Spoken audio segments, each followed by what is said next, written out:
आज नगर परिषदेची जनरल बॉडीची पहिलीच मीटिंग आहे. तुम्ही आज तुमच्या पारंपरिक वेशात आला आहे, काय सांगाल? 18 वर्षाचं स्वप्न पूर्ण झालं. मी संघर्ष चालू केला, चळवळ उभा केली आणि त्या चळवळीचं यश म्हणून आज माझी पहिली मीटिंग आहे. आणि त्या मीटिंगला मला संधी दिली यायची म्हणून मी माझ्या पारंपरिक धनगरी वेशभूषेत आलोय. आमचा सन्मान आहे आणि चाललोय मीटिंगला. तुमचा खरं तर राजीनामा मागितला जात आहे, याविषयी तुमचं काय मत आहे? आणि आज तुम्हाला मीटिंगला देखील तुम्ही उपस्थित राहिलेला आहे. राजीनामा मागितला जातो एका विशिष्ट वर्गाकडून आणि त्यांना राजीनामा पाहिजे. राजकारण संपवायचं ही षडयंत्र असते आणि या यांच्या षडयंत्राला बोलून राजीनामा द्यायला आपण येडे वाटलो का? ती गेम आहे, ती लोकांच्या समोर येईल, काही काळजी करायची गरज नाही. आपण मीटिंगला चाललोय.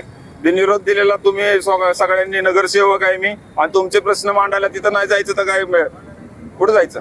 तुम्हाला प्रशासकीय पातळीवर किंवा पक्षाकडून काही सूचना वगैरे आलेल्या आहेत का? पक्षाकडून काही सूचना आलेल्या नाहीत. टीव्ही चॅनलच्या माध्यमातून जसं अर्धे सेकंदाची टेप वाजवली, ती कोणाची काय सिद्ध व्हायच्या अगोदर मला दोषी ठरवला आणि टीव्ही चॅनल मधनच माझी हकालपट्टी केली. तसं काही कुठलाही कोणाचा फोन नाही, कोणाचा अधिकृत पत्र नाही, काय नाही.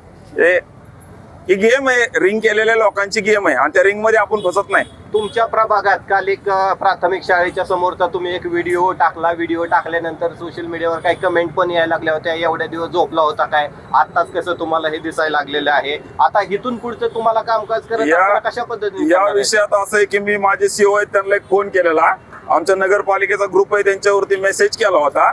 शाळा भरली, लेकरांच्या शाळेत तळ साठले आणि तिथं जाऊन प्रशासनाने कुठंतरी त्या लेकरांना जायला अडचण होणार नाही याची काळजी घ्या म्हणलं होतं, पण कुणीही काळजी घेत नाही. बारामती शहरातल्या एका शाळेची ही अवस्था आहे आणि ही महाराष्ट्राच्या पुढे येणं हा माझा उद्देश होता. या लोकांनी दादा गेले तेव्हापासून यांचं ढिलपाई चालू झाली. अजिबात कुणी काम करत नाही. एका नगरसेवकानं, बिनविरोध नगरसेवकानं सांगून देखील तिथल्या लेकरांची जायचा रस्ता होत नाही, शाळा बुडवायची आणि यांचे आपली लोक शिकली नाहीत हाच अजेंडा आहे आणि ती लोक शिकावी म्हणून मी ते उपरोधक गाणं टाकले, सांग सांग भोलेनाथ, पाऊस पडेल का शाळेभोवती तळे साचून सुट्टी मिळेल का आणि या मलिदा गँगला तिथनं काय वाटणी कमी होईल का, असं मी ते उपरोधक लिहिलेलं आहे. आता बघू त्याच्यावर बोलणार आहे मी गेल्यावर.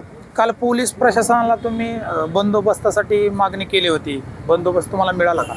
काही वेगळ्या कमेंट्स आल्या होत्या धमकीवाजा, त्यामुळं मी शहरचे PI चिवड शेट्टी यांचा आभार मानतो. त्यांनी मला आज पोलीस बंदोबस्त दिलेला आहे. पोलिसांचे लोक सकाळपासून माझ्या सोबत आहेत, कुठल्याही प्रकारची अडचण येणार नाही. माझे मतदार देखील मला सोडवायला आलेले आहेत आणि त्या मतदारांच्या ज्या पद्धतीनं मतदारांना नगरपालिकेची सेवा मिळत नाही, त्यांच्या लेकरांना शाळेत जाता येत नाही आणि ही लोकांचे प्रश्न सोडवणार कोण?